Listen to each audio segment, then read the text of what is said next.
శ్రీమాత్రే నమః. శ్రీ గురుభ్యో నమః. తదుపరి మీనరాశి. మే 15 నుండి మే నెలాఖరు వరకు కూడా మీనరాశి వారికి చాలా విశేషమైనటువంటి కాలం అని చెప్పొచ్చు. ఈ 15 రోజుల్లో కూడా సరస్వతి నది పుష్కరాలు సంభవిస్తూ ఉన్నాయి. సరస్వతి నది పుష్కరాలు సాధారణంగా ఏంటంటే 12 సంవత్సరాలకు ఒకసారి వచ్చేటువంటి పుష్కరాలు. ఈ 12 సంవత్సరాల్లో మన యొక్క కాళేశ్వరంలో ప్రాణహిత, గోదావరి, సరస్వతి 3 నదుల సంగమం జరుగుతుంది. ఆ ప్రదేశంలో వీలైతే సరస్వతి నది పుష్కరాలు చేసుకోవడం చాలా మంచిది. అక్కడ ముక్తేశ్వర స్వామి దేవాలయం అనేటువంటిది ఉంటుంది. ఈ ముక్తేశ్వర స్వామి దేవాలయంలో కంచి పీఠాధిపతులు 42 సంవత్సరాలకు ఒకసారి వచ్చి కుంభాభిషేకం చేస్తారు స్వామివారికి. కాబట్టి అంత విశేషమైన దేవాలయాన్ని సందర్శిస్తే కూడా ఏలిన నాటి శని ప్రభావం పోతుంది. అలాగే ఈ పుష్కరాలు అయిపోయిన వెంటనే వచ్చేటువంటిది వైశాఖ అమావాస్య. ఈ వైశాఖ అమావాస్య నాడు మనకి శని జయంతి కూడా ఉంది. అంటే శని పుట్టినరోజు. ఆ రోజున తైలాభిషేకములు, తిల హోమం చేసుకోవడం వలన జాతక సంభావిత దోషములన్నీ కూడా పోతాయి.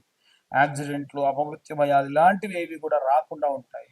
మీరు అమ్మాలనుకున్నటువంటి భూమి కానీ, ఇల్లు కానీ సవ్యంగా మంచి ధరకు అమ్ముడు పోవడము, అప్పులన్నీ తీరడము, ఇలాంటివన్నీ కూడా జరిగే అవకాశం ఉంది. కాబట్టి నెగ్లెక్ట్ చేయకుండా ఇప్పుడు ఉన్నటువంటి కాలాన్ని సద్వినియోగం చేసుకోండి.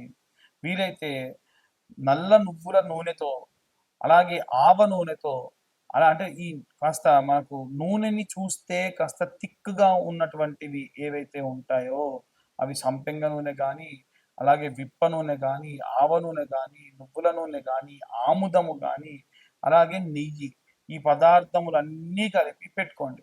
ఈ 15 రోజులు ఇంత చిన్న దీపంలో అయినా సరే దీపారాధన చేయండి. దీపారాధన చేసినటువంటి దీప ప్రమిదలో 2 శనగలు, శనగపప్పు కాదండి, శనగలు, అలాగే కాస్తంత నల్ల నువ్వులు వేసి దీపారాధన చేయండి. వీలైనంత వరకు చిన్న ప్రమిదలు తెచ్చుకోండి. 15 రోజులకు 15 రెండ్ల ప్రమిద, అంటే 2 ప్రమిదలు తెచ్చుకొని ఒకదాని మీద ఒకటి పెట్టి వెలిగించండి. నల్ల ఒత్తి వెలిగించి దీపాన్ని వెలిగించండి. దాని వలన సత్ఫలితాలు పొందుతారు. జాతక దోషములు ఎన్నో కూడా పోగొట్టుకుంటారు. ఇక ఎలాంటి రెమెడీస్ తీసుకోవాలి, ఎలాంటి మంత్రపఠనం చేయాలనే విషయాన్ని ఇప్పుడు మనం తెలుసుకుందాం. అన్ని వర్గాల వారికి సంబంధించి, అంటే విద్యార్థులు, గృహిణులు, ఉద్యోగస్తులు, వ్యాపారస్తులు, సినీ రాజకీయ రంగాల వారు, అలాగే విదేశాలకు ప్రయాణం చేస్తున్నటువంటి వాళ్ళు, వీరందరికీ సంబంధించి ఈ మే 15 నుంచి నెలాఖరు వరకు కూడా, ఇప్పటి వరకు మనం ఎప్పుడు కూడా మాస ఫలితాలు చెప్పుకుంటూ వచ్చాం. కానీ ఈ 15 రోజుల గురించి ఇంత విశేషంగా ఎందుకు చెప్తున్నారు అంటే, ఈ 15 రోజులు అంటే మే 15వ తారీఖు నుండి 12 రోజుల పాటు సరస్వతి నది పుష్కరాలు జరుగుతున్నాయి. అయితే మనందరికీ ఏంటంటే పుష్కరాలు 12 సంవత్సరాలకు ఒకసారి వస్తాయి, బాగానే ఉంది. ఎందుకు 12 సంవత్సరాలకు ఒకసారి వస్తాయంటే, ప్రతి నదికి ఒక రాశి ఉంటుంది. ఆ రాశి వారికి ఈ యొక్క రాశి, ఈ యొక్క నది అనుసంధానమై ఉంటుంది. కాబట్టి మనకు 12 రాసులు, 12 రాసులు కాబట్టి సంవత్సరానికి ఒక నదికి సంబంధించినటువంటివి పుష్కరాలు ఏదో రూపకంగా జరుగుతూ ఈ యొక్క 12 రాసుల వారికి కూడా ఒక్కొక్క నది పుష్కరాలు సంభావితం, అనుసంధానం అయి ఉంటాయి. దాంట్లో మిథున రాశి వారికి సంబంధించి ప్రత్యేకంగా, అలాగే అష్టమ, అర్ధాష్టమ శని ప్రభావాలతో ఇబ్బంది పడుతున్నారు. అర్ధాష్టమ శనికి ఈ మిథున రాశి వాళ్ళు ఇబ్బంది పడుతూ ఉన్నారు. తులా, వృశ్చిక రాశుల వాళ్ళు అష్టమ శని ప్రభావం వల్ల ఇబ్బంది పడుతూ ఉన్నారు. అలాగే ఏలిన నాటి శని ప్రభావం వలన ఆల్రెడీ గడిచిపోయినటువంటి కుంభ, మకర, మీన రాశుల కుంభ, మకర, మీన రాశుల వారు ఇలా ఇబ్బంది పడుతూ ఉన్నారు. అలాగే మేషరాశి వారికి ఈ యొక్క ఏలినాటి శని ప్రభావం రాబోతుంది. కాబట్టి ఈ శనిగ్రహ ప్రభావం వలన ఇబ్బందులు పడుతూ ఉన్నారు. అలాగే ఈ సరస్వతి పుష్కరాలలో ఎందుకండి మేము సరస్వతి పుష్కరాలు ఏ పుష్కరానికైనా వెళ్ళి ఎందుకు చేయాలి అని అడిగితే, సరస్వతీదేవి పుష్కరాలే కాదండి, ఏ పుష్కరాల్లో అయినా సరే మన పితృదేవతలకు ఏమైనా తర్పణాలు విడిచిపెట్టినా, పిండ ప్రదానాలు చేసినా, ప్రత్యేకంగా పితృదోషాలుంటే అవన్నీ కూడా పోతాయి. ఏమవుతుంది పితృదోషాలుంటే? చదువుకునే విద్యార్థి ఎంత చదివినా కానీ మంచి మార్కులు రావు, మంచి ర్యాంకు రాదు. గృహిణులకు ఎంత చేసినా గుర్తింపు ఉండదు. ఉద్యోగస్తులకు ఎంత కష్టపడ్డా కానీ ఈ పితృదోషాలు లాంటివి ఏమైనా ఉంటే సరైనటువంటి ఎదుగు పొదుగు లేకుండా ఉంటారు. వ్యాపారస్తులకు ఎంత బాగా వ్యాపారం జరిగినా ఖర్చులు అధికంగా ఉంటూ ఉంటాయి.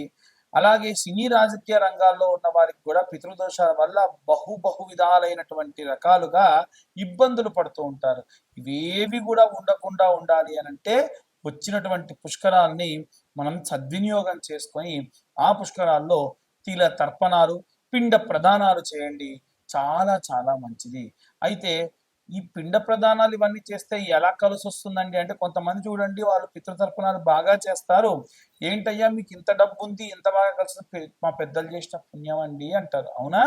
అలాగే ఒకవేళ చేయకపోతే ఈ పుష్కరాల సమయంలో ఈ గతించినటువంటి మీ యొక్క పితృదేవతల్ని పిలిచి చూడయ్యా అక్కడ పుష్కరాలు జరుగుతున్నాయి, మీ వాడు ఎవడైనా సరే పిండ ప్రదానాలు తర్పణాలు చేస్తారేమో అని చెప్పి చూద్దామని చెప్పి అంటే అక్కడి నుంచి ఘోషిస్తూ ఉంటారు, అరే నాయన ఎన్నో దానాలు చేశా, ఎన్నో ధర్మాలు చేశా, ఎన్నో పుణ్యకార్యాలు చేశా, ఎన్నో దేవాలయాలకి విరాళాలు ఇచ్చాను, ఆ పుణ్యం అంతా మీకోసమేరా, నాకింత పిండ ప్రదానం పెట్టి తిలతర్పణాలు చేయండి, శుభం కలుగుతుంది అని ఆత్మలు ఘోషిస్తాయి.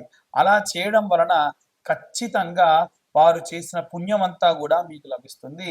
అన్ని సమస్యలు తీరుతాయి. సంతానం లేని వారికి సంతానము, పిల్లలు బాగా ఏజ్ అయిపోయి పెళ్ళిళ్ళు కాని వాళ్ళకు పెళ్ళిళ్ళు అవుతాయి. ఇంకా ఎన్నో రకాలైనటువంటి రైతులు, చేతి వృత్తులు, కుల వృత్తులు చేసుకునే వారు కూడా వారికి సజావుగా భూమి అంతా కూడా సమృద్ధిగా ఉంటుంది. ఈ ఏలినాటి శని ప్రభావం కూడా పోవాలి అనంటే వచ్చేటువంటి ఈ యొక్క వైశాఖ అమావాస్య రోజున ప్రత్యేకంగా శని జయంతి. ఆ రోజున తిలాహోమాలు కానీ తైలాభిషేకాలు కానీ ఆచరించండి. శనికి సంబంధించినటువంటివి చేయండి. ఎందుకంటే 6 నుంచి 7 రాసుల వాళ్ళు ఏదో రకంగా శనిగ్రహం వల్ల ఇబ్బంది పడుతూ ఉన్నారు. వీరందరి ఇబ్బంది పోవాలి అనంటే ఈ ఉన్నటువంటి ఈ శని జయంతిని సద్వినియోగం చేసుకొని తిలాహోమాలు, తైలాభిషేకాలు చేయించుకోవడం మంచిది. కాబట్టి ఈ తిలాహోమము, తైలాభిషేకానికి కలిపి 1116 మాత్రమే ఛార్జ్ చేయడం జరుగుతుంది. ఇవి వీలైతే ఈ యొక్క హైదరాబాద్ కొత్తపేటలో కానీ బడంగపేటలో కానీ తైలాభిషేక హవనములు ఆచరింప చేయాలనేటువంటి సంకల్పం ఉంది. ఇందులో పాల్గొనదలిచిన వారు కింద ఉన్న నెంబర్కి కాల్ చేసి ఖచ్చితంగా పూజలో పాల్గొనదలిచిన వారు మాత్రమే రండి. నేను ఫోన్ చేసి మా గోత్రనామాలు ఇస్తామండి అని అంటే చెయ్యొచ్చు, కానీ అంత సద్వినియోగపరచుకోవడం మాత్రం కుదరదు. గోచార రీత్యా చెప్పేటువంటి విషయములు ఇవన్నీ కూడా మీ పర్సనల్ జాతకంలో ఎంత శని ఉచ్చస్థితిలో ఉంటే మీకంత సమృద్ధిగా ఉంటుంది. కాబట్టి జాతకం పూర్తిగా తెలుసుకోవాలి అనుకుంటే మీ పేరు, date of birth, time, place ఇవన్నీ కూడా వాట్సాప్ చేయండి. పూర్తిగా మీ జాతకం విశ్లేషణతో తెలుసుకోండి. ఈ జాతకం అంతా కూడా 60 నుండి 70 పేజీల్లో మీకు అందిస్తాము. ఈ జాతకానికి గాను 2025 రూపాయలు మాత్రమే ఛార్జ్ చేయడం కూడా జరుగుతుంది. ఇలా ఈ జాతకం ఇచ్చిన తర్వాతకి గంట పాటు మీకు జాతకం విశ్లేషణతో చెప్పడం జరుగుతుంది.